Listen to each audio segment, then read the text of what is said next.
Kata Rasulullah, kalau kamu cari dunia, kamu akan dapat dunia, tapi juga bisa kehilangan dunia.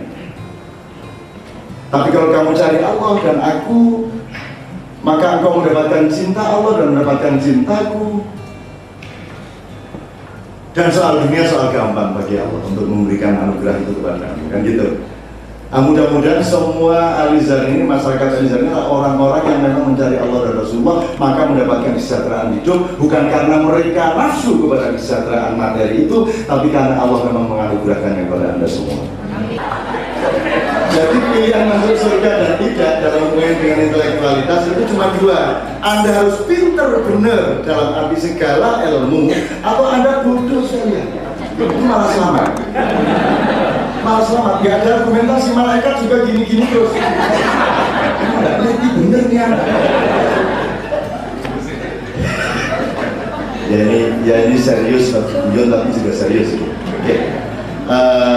Yaumul Marhamah. Jadi saya iseng-iseng usul tahun depan disengaja aja bikin Valentine Day sendiri, tapi namanya Yaumul Marhamah.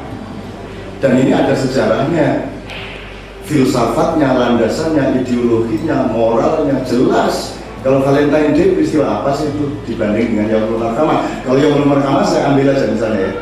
Jadi Rasulullah ini waktu Fathu Makkah menang perang setelah 13 tahun lama berjuang tirakat, juga karuan perang berbagai macam. Setelah Fathu Makkah dia berhasil menaklukkan semua pasukan Abu Sufyan. Tapi beliau begitu selesai melakukan peperangan dan memenangkan peperangan, beliau melakukan dua keputusan yang sangat mengecewakan prajuritnya yang dari Madinah. Karena yang dilakukan Rasulullah yang pertama adalah memaafkan dan membebaskan semua tawanan. Rasulullah bersabda kepada semua taklukan itu, hadza laisa yaumul malhamah. Malhamah itu pakai lam. Ini hari bukan hari makanan atau bukan hari pembantaian. Jadi kami tidak akan makan kalian, kami tidak akan menyiksa kalian, kami bukan burung gagak. Gambarnya begitu. Hadza laisa yaumul malhamah walakinna hadza yaumul marhamah pakai R.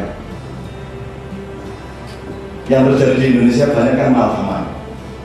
Kalau sudah ada yang jatuh karena Juni mati, tiap hari diwawancarai, diambil, disutir, dipelototnya disutir, itu yang belum malhamah, memakan bangkai saudaranya sendiri. Di Al-Hujurat disebut apa? Ya'kula lahma akhi, memakan bangkai saudaranya sendiri. Nah, hadza yaumul marhamah. Kalau sekarang adalah hari kasih sayang, dan kalian semua merdeka. Wa antumut tulaqo, kata Rasulullah. Itu kan peristiwanya luar biasa. Baru menang perang, dikumpulin langsung Anda bebas semua. Itu kalau tidak karena sangat gede imannya, sangat percaya diri, dan sangat luas jiwanya, tidak mungkin mengambil keputusan seperti itu. Itu yang pertama yang mengecewakan prajuritnya sendiri. Nomor dua, pampasan perang ini, onta, emas, apa ini dibagi kepada tentara musuh yang barusan dibebaskan. Abu Sufyan dikasih 70 onta kalau nggak salah. Itu pun masa, ya Rasulullah, anak saya yang saya tanggung banyak, boleh nggak saya minta 70 lagi, dikasih 70 lagi. Akhirnya harta pampasan perang ini habis dibagi kepada tentara yang tadi dimusuhi, yang ditaklukkan. Lah yang dari Madinah ini yang termasuk yang nanya kok iya tadi. Yang dari Madinah, gimana saya sudah perang, sudah sholat, sudah seperti ini, saya malah nggak dapat apa-apa gitu.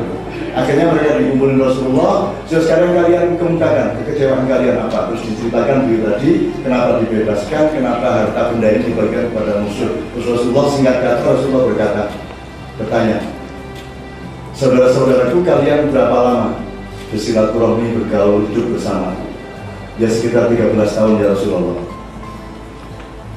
Pertanyaan kedua Rasulullah, selama kalian bergaul dengan aku sekian tahun, menurut hatimu aku ini mencintai kalian atau tidak? Terus mereka menjawab, ya Rasulullah, engkau sangat mencintai kami. Terus pertanyaan ketiga Rasulullah, kalau engkau yakin kepada cintaku, sekarang tolong jawab pertanyaanku yang ketiga. engkau memilih 70 onta untuk masing-masing ataukah memilih cintaku? Nangislah semua prajurit dan sudah pasti memilih cintanya Rasulullah. Jadi kalau ada orang Indonesia dia pasti jawabnya lain. Ya tentu milih cintanya Rasulullah, cuma nggak perlu bisa ada onta dua-dua. Itu orang Indonesia. Jadi kalau ulama-ulama di desa-desa ya ulama itu nggak boleh dong pasang tarif, nggak bisa dong saya datang ke sini nih ikhlas insya Allah, billahi ta'ala. Saya nggak boleh harus sekian, honornya harus panjang sekian, nggak boleh. Jadi saya demi Allah tidak mengurusin soal itu kata Pak Kiai di desa. Cuman kalau saya pulang nanti tidak dapat apa-apa yang beresmi, ya. Resmi itu meneteskan air mata. Nah itu kalau orang Indonesia memang strateginya beda. Jadi orang Indonesia kalau mau cari ulama jangan ahli syariati, jangan Imam Busiri, jangan nggak cocok. Kalau cari ulama itu Abu Nawas, karena mentalnya cocoknya sama Abu Nawas. Kompromistik, permisif, sama Tuhan itu taktis gitu kan. Berdoa itu sambil ngakalin Tuhan. Ya Allah, ilahi laskulil firdausi ahla ya Allah. Sungguh tidak pantas aku ini masuk surga ya Allah. Wala aku ahla naril jahim. Tapi kalau masuk neraka ada kuat saya. Tuhan kurang ajar. Oke, mudah-mudahan ini tadi saya respon ya dengan berbagai macam pintu-pintu. Nanti silakan memasuki yang mana. Terakhir sedikit sekali mengenai saya menawarkan teori dasar aja karena di sini kerangka dasar pendidikan. Jadi saya ambil kerangkanya dulu dasar. Kalau saya selama ini memahami pendidikan ini bisa salah bisa benar, bisa benar bisa salah.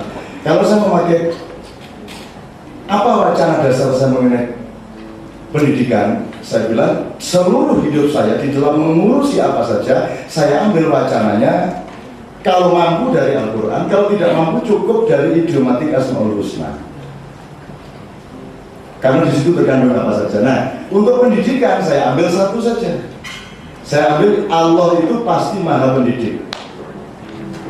Nah, kalau Allah maha pendidik di antara 99 Asmaul Husna yang mana ini yang paling aksentuatif terhadap konteks kependidikan? Menurut saya yang paling kontekstual itu bukan alimul ghaibi wasyahadah, bukan itu. Menurut saya bahkan kata tarbiyah atau pendidikan dalam bahasa Arab itu diambil dari asma Allah yang disebut Rabbun.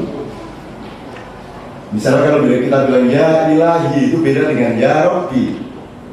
So kalau ya ilahi itu Allah sebagai sebuah eksistensi, Allah sebagai sesuatu yang maha gagah, Allah sebagai individu itu ilah.